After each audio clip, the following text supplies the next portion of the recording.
গান গাবলৈ গাও পিছত আহিম গান গাবলৈ ভালকে মোৰ নতুন গান এটা ৰিলিজ হোৱা নাই এইমাত্ৰ সুধি আছিলো ছাৰহঁতে যে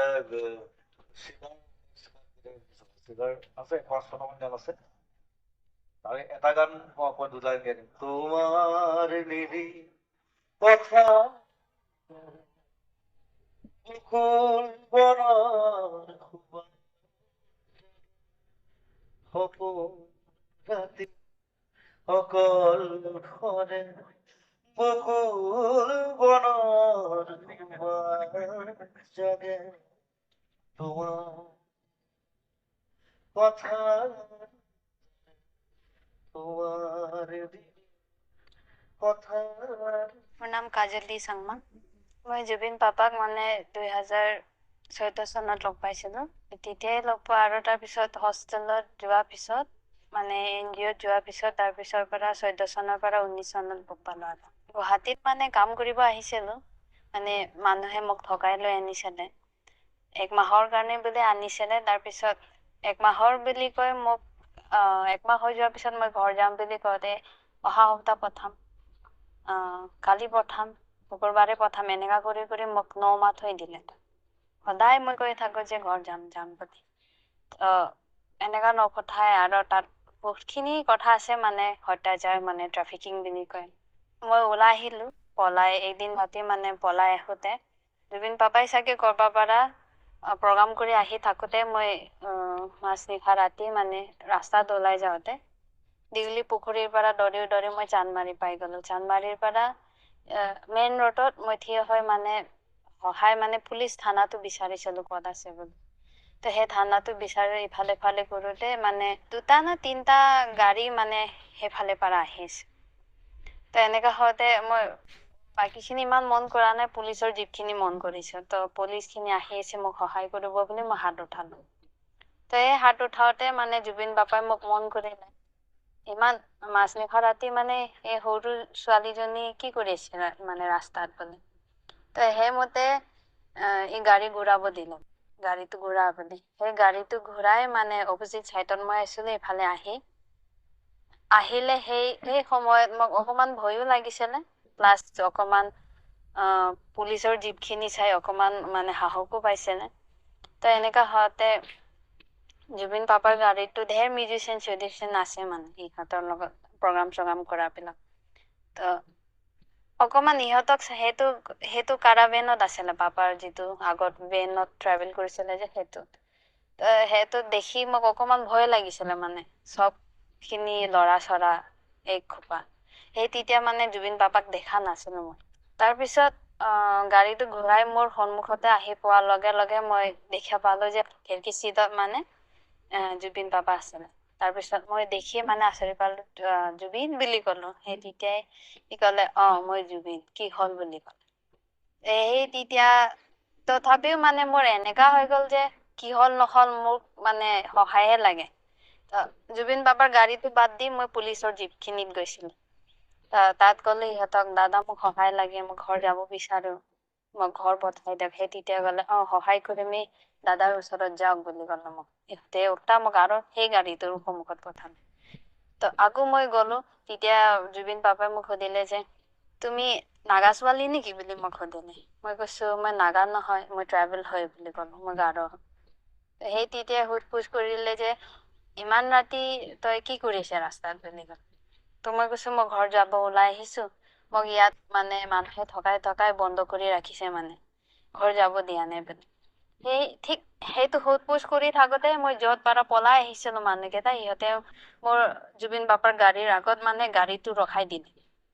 সেই গাড়ীটো ৰখাই মানে আহিলে ইহঁতে ওলাই আহি মানে ঘপকে ওলাই আহি ইহঁতে 3জন না 4জন আছিলে।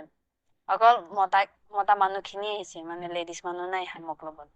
তাৰপিছত ইহঁতে ক'লে তোমাক ঘৰত পঠাম, তই কেলে ওলাই আহিলি আমাক নোকোৱাকে, পলাই আহিলি বুলি ক'লে। তো মই কৈছোঁ আপোনালোকে সেইটো ডাইলগটো বহুত আগৰ পৰাই হয় বুলি। আজি পঠাম, কালি পঠাম, পৰহি পঠাম বুলি কৈ মোক 9 মাহ আপোনালোকে বন্দী কৰি থৈছে বুলি। তেতিয়ালৈকে মানে জুবিন পাপাহঁতে মনে মনে শুনি আছে মানে চিটুৱেশ্যনটো কি হৈ আছে বুলি। তাৰপিছত ইহঁতে আহি মানে ইহঁতে জুবিন পাপাহঁতক চাই মানে অকমান ভয় লাগি গ'ল আৰু ইহঁত। তাৰপিছত মোক আহি টানিলে মানে জবৰদস্তি গাড়ীত সোমাবলে, কালি হলেও তোমাক থৈ আহিম এনেকা ক'লে।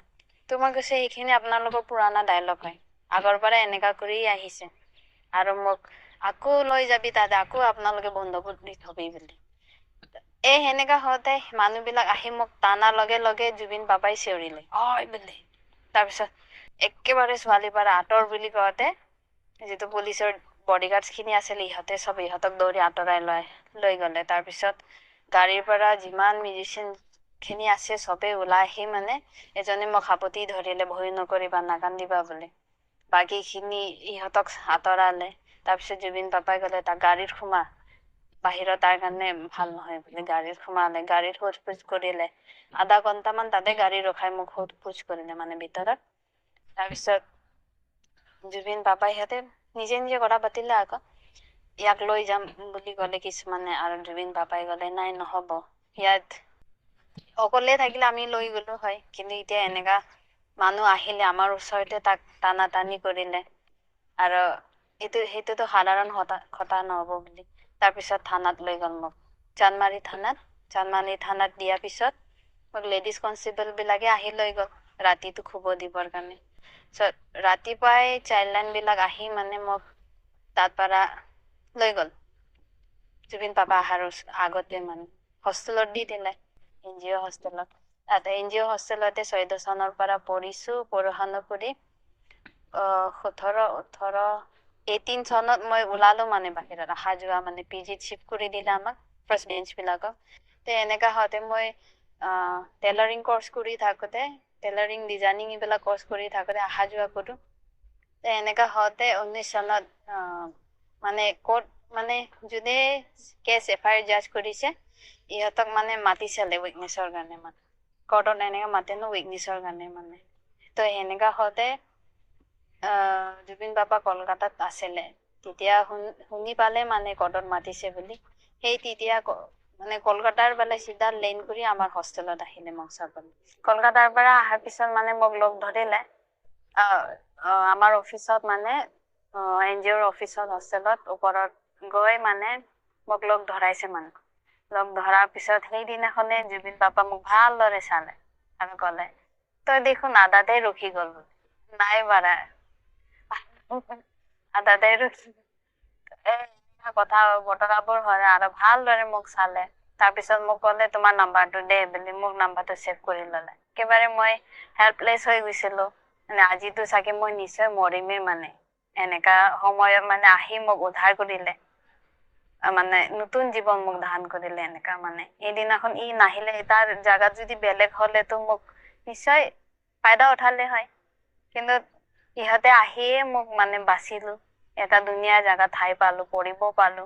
ময়ো নাম্বাৰটো লৈ ললো, মানে মোৰো মনৰ ইচ্ছা আছিলে। বহুত খিনি চিঠিও লিখিছিলো, কিন্তু চিঠি দিব মানুহ নাই। মোৰ ইচ্ছা মতে মই তাৰ ভন্টিৰ বিষয়ে শুনিছিলো, ঝংকি ভন্টিৰ বিষয়ে, যিটো ঢুকালে তাৰ কাৰণে বহুত দুখ কৰে বুলি শুনিছিলো। তো মোৰ এনেকা ইচ্ছা আছিলে যে সেই সময়ত মানে মই এটলিষ্ট মানে মোক এনেকা নতুন জীৱন দিলে, তো মই এটলিষ্ট ভন্টিও হ'ব পাৰিলে মানে মোৰ বহুত ডাঙৰ কথা মানে সেনেকা। এইখিনি সময় এনেকা বহুত সপোন আছিল, কেতিয়া লগ পাব পাৰিম এনেকা। মোৰ এমটো এনেকাই হৈ গ'ল যে ওলাইয়ে লগ ধৰিম, বিচাৰিম, যেনেকাই নহওক মানে। মানে এটা ভালদৰে থেংক ইউ বা ধন্যবাদ দিবও নোৱাৰিম।